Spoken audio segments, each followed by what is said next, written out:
Welcome to the government dump for September 17th, 2019. U.S. Labor Department. Texas employers join USDOL and other federal agencies for a Compliance Assistance Educational Forum in El Paso on September 19th, which is 2 days from this taping. Learn more and register at this place right here, and they're using Eventbrite. Let's see what they have in terms of information. Not that we're going to enroll, we're just going to see what they're up to. Please join us for a free informational outreach forum. This forum is hosted by the U.S. Department of Labor and is designed to connect employers and representatives with the information they need to better understand their responsibilities and obligations under the law. Oh, well, that's nice. Participating organizations that will be available to provide valuable information include Contract Opportunity Center, Employee Benefit Security Administration, the EEOC, ETA, Office of Apprenticeship, HUD, Occupation, OSHA, Office of Federal Contract Compliance Programs, Society for Human Resource Management, Small Business Administration, Veterans Employment and Training Service. So they got all the stuff coming in there for a forum to go and talk about how they're going to be, getting together to improve communication. Next one, if you have any little ones that are going back to school just in time for back to school season, these 7 quick and easy breakfast tips from FDA Food can help your kids start their day off right. So we're going to click on this and see what they have for breakfast tips. A healthy breakfast. Breakfast doesn't have to mean traditional breakfast foods. Anything goes as long as you maintain a healthy balance. So if your kids want to change from cereal and eggs, think about serving leftovers from last night's dinner. There's nothing wrong with tuna fish with celery on whole wheat English muffin or a turkey sandwich to start the day. Okay, it's kind of like the reverse of having breakfast for dinner. I mean, who hasn't had breakfast for dinner? I've had breakfast for dinner. Give kids foods they like. Wouldn't that be a no-brainer? It's neither a necessity nor effective to feed them foods they dislike. No shit. Do your kids turn up their noses at vegetables but love pizza? Leftover pizza is with a whole grain crust and veggies works for breakfast too. Really? Okay. Gamer food. Or make muffins with zucchini and carrots and spread with peanut butter or almond butter for protein with a glass of milk. Your kids love sugary cereal. Mix a little bit of that cereal with the whole grain, nutrient-packed, healthier brand of cereal. Nothing has to be off the table altogether. Sometimes just a taste of something your kids like is enough to keep them happy. Yeah, but the problem is you don't want them having too much sugar, because over-sugared means they're hyper, and then when the sugar wears off, crash. Make healthy trade-offs. Keep in mind that nutritional balance is key, not just for one meal, but for foods eaten throughout the day. Not enough vegetables in the morning meal? Prepare extra carrot, celery, and broccoli sticks with hummus dip as an afternoon snack. That's if they're allowed afternoon snacks. I don't think they're taking into account that a lot of these school kids don't have afternoon, unless you mean after school snacks. That's something completely different. Take growth and activity levels into account. Growing bodies need nourishment, and if your kids are physically active to boot, they need plenty of calories to keep them fueled. Adler says that having a breakfast that contains protein, fat, and carbohydrates helps children feel full and stay focused until lunch. Protein choices might include an egg, some nuts, a slice of deli meat or cheese, or a container of yogurt. Help your children make healthy choices even if they're on the run. When time is short, hand your kids something healthy as they head out the door, like a piece of fruit, a bag of nut and fruit trail mix, or a whole wheat tortilla spread with peanut butter or almond butter and a carton of milk. A fruit-filled shake, smoothie, with milk or yogurt takes only a couple of minutes to drink, Adler says. Prep the night before. God, this sounds like a bunch of information that I put on one of my blogs one time. Morning is a busy time for everyone, you included, so take 10 minutes to think ahead and prep for breakfast the night before. Chop up fruit to layer in a fruit yogurt parfait or add to cereal. Cut up vegetables for an omelet. Mix up muffin or whole grain waffle batter, cover, and put in the fridge. Get out a pan for pancakes or a blender for smoothies. Put a bowl of nut and fruit trail mix on the table for kids to grab a handful as they walk out the door. I mean, all in all, these are pretty solid tips. Some of them were common sense, but all in all, they weren't bad tips. USCIS. Check out our Constitution Week infographic to see our naturalization stats. So here's our naturalization stats. And it's not exactly showing up completely on the screen. So let me make an adjustment so you can see the whole picture. There we go. Now you can see the whole picture.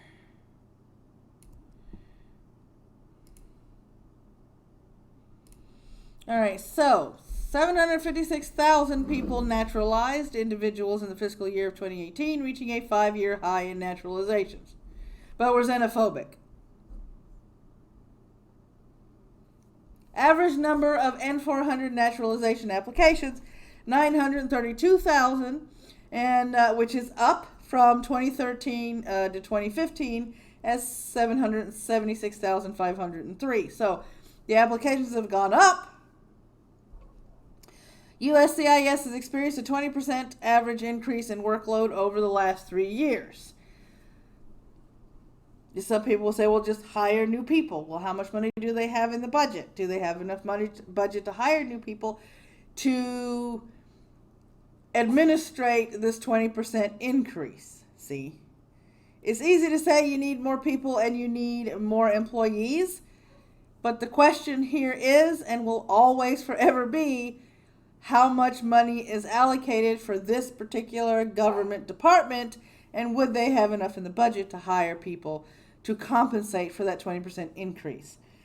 In fiscal year 2018, USCIS naturalized more than 756,000 individuals, amounting to one new U.S. citizen approximately every 42 seconds. So it's not like we're not letting people in. We just want them to do it, what? Legally. ICE. High-profile removals are not only a danger to communities, but they also pose a threat to the officers who apprehend them and ERO officers who escort them back to their home countries, which may be as close as Mexico or as far as Yemen, Rwanda, and the Czech Republic.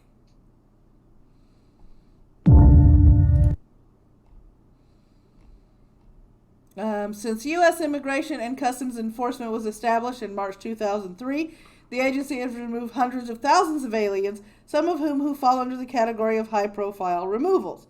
Gee, established March 2003. Baby girl.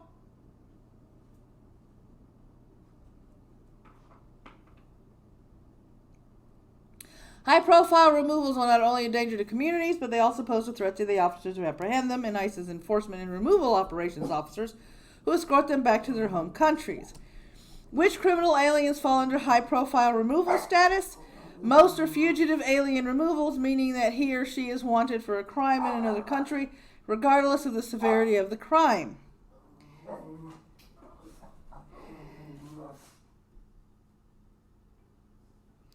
Fugitive alien removals cases generally involve those who've committed serious crimes, including murder, rape, sexual abuse of a minor, the dog barking, drug offenses, alien smuggling, fraud, or theft. Some high-profile removals are national security risks, such as suspected terrorists, those involved in counter-proliferation crimes, or are on the terrorist watch list and or the no-fly list,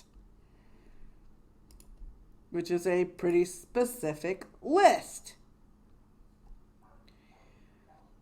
Okay, U.S. Attorney, SDFL. Yes, we're going back to Florida. Former salesman of Porsche dealership pleads guilty to over $3 million fraud scheme involving non-existent rare Porsche models.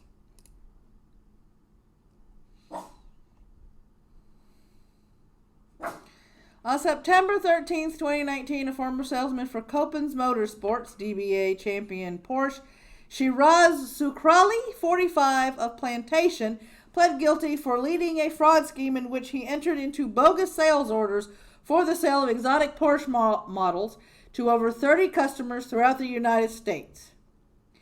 And this is the paragraph that featured everybody that was involved. Sukrali pled guilty to conspiracy to commit mail fraud and wire fraud in violation of Title 18 United States Code, this section right here. He is scheduled for sentencing on November 14th, 2019 at 10 a.m. before U.S. District Judge Rodney Smith. He faces a maximum sentence of 20 years in prison. According to his signed factual proffer and other documents in 2017, Sukrali opened a shell corporation with a name bearing a close resemblance to both Champion Porsche and another corporate affiliate of the dealership. After forming the Shell Corporation, Sucrali opened a bank account in the Shell Corporation's name. Sucrali then entered into a bogus sales orders with customers for the unauthorized sales of non-existent future exotic Porsche models. The majority of the models were rare, highly sought-after Carrera 911 models, or Carrera 911 models. However you want to pronounce that, even though it's actually supposed to be pronounced Carrera. The defendant required deposits from his victims in the form of wire transfers, bank checks, and cash that he later deposited into his shell company's bank account. The buyers relied on Sucrali's longtime employment at Champion Porsche, title as Vice President of Marketing Representations, that he or she would receive a yet-to-be-built Porsche vehicle, and the seemingly legitimate bank account for wiring deposits to Sucrali. Champion Porsche did not authorize Sucrali to conduct these transactions. Wow. Let me see. He provided them with false and fraudulent purchase orders, sham vehicle build sheets showing the specifications of the customer's vehicle, as well as other false and fraudulent documents. It's a very, very ingenuitive buy. Sucrali often communicated with the customers using email and all-wire communications.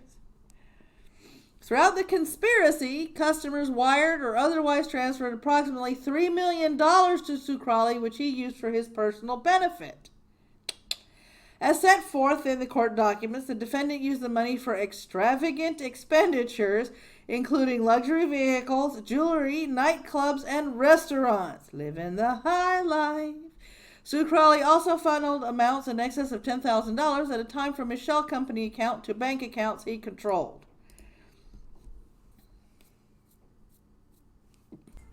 And that's another video down. If you liked it, there's this. If you didn't like it, there's that. There's a subscribe button if you haven't subscribed yet. If you're not sure, there's more content you can watch before you make that all-powerful decision of clicking the red bell and making it go dark. There's also a bell that's just about as fickle as a pregnant woman in a candy aisle when she's got a craving or she's hungry.